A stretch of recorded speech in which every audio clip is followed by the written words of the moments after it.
Mga kapuso, unti-unti nang bumabalik ang ihip ng hanging amihan.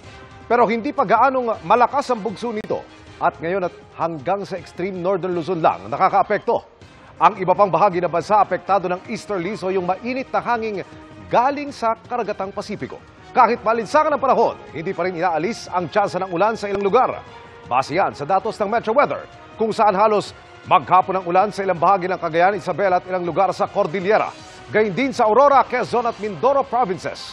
May malalakas na ulan sa Northern Luzon kaya maging handa sa posibleng pagbaha o landslide. Sa Metro Manila, mababa ang tsansa ng ulan sa ngayon pero posible pang magbago kaya lagi nang magdala ng payong.